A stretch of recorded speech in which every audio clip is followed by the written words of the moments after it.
Pemirsa, informasi pertama, KPU Oku siapkan helpdesk Syakba untuk membantu pendaftar calon anggota panitia pemungutan suara atau PPS dan menjawab keluhan pendaftar yang desanya mengalami blank spot. Pendaftaran calon panitia pemungutan suara atau PPS Pemilu 2024 telah dibuka sejak 18 hingga 27 Desember.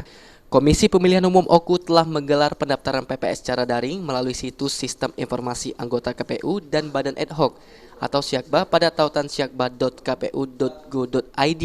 Namun sistem ini di Kabupaten Oku khususnya pedesaan masih dikeluhkan calon pendaftar karena mengalami blank spot atau tidak tersentuh sinyal komunikasi sehingga susah untuk diakses. Daftar PPS. Kalau untuk di Kecamatan Lenggiti ya sinyalnya kurang bagus sinyalnya. Jadi kita harus cari tempat sinyal yang bagus. Jadi ada yang mempermudah, ada yang tidak. Ada kendala tidak sampai saat ini? Banyak kendalanya. Apalah? Ya, kadang lagi download ini apa ya kalau sinyalnya jelek. Jadi gagal terus.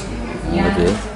Dengan kondisi ini, KPU Oku menyiapkan helpdesk Syakba yang siap membantu pendaftar PPS mengalami kesulitan untuk mengakses ataupun memahami situs Syakba.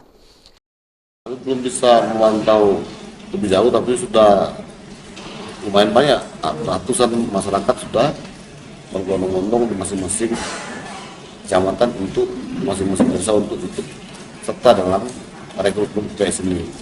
Jadi bagi daerah-daerah yang blank spot atau sinyalnya kurang, kami sudah membuat helpdesk Syakba.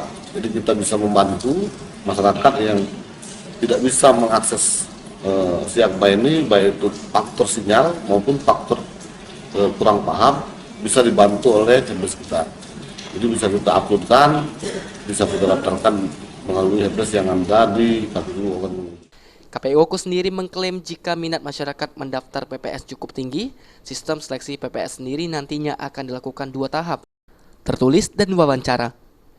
Untuk total kebutuhan PPS di Oku sendiri sebanyak 471 untuk ditempatkan di 157 desa dan kelurahan. Nantinya anggota PPS akan diberi honor 1,2 juta rupiah per bulan dan ketua PPS sendiri akan diberi honor 1,5 juta rupiah per bulan.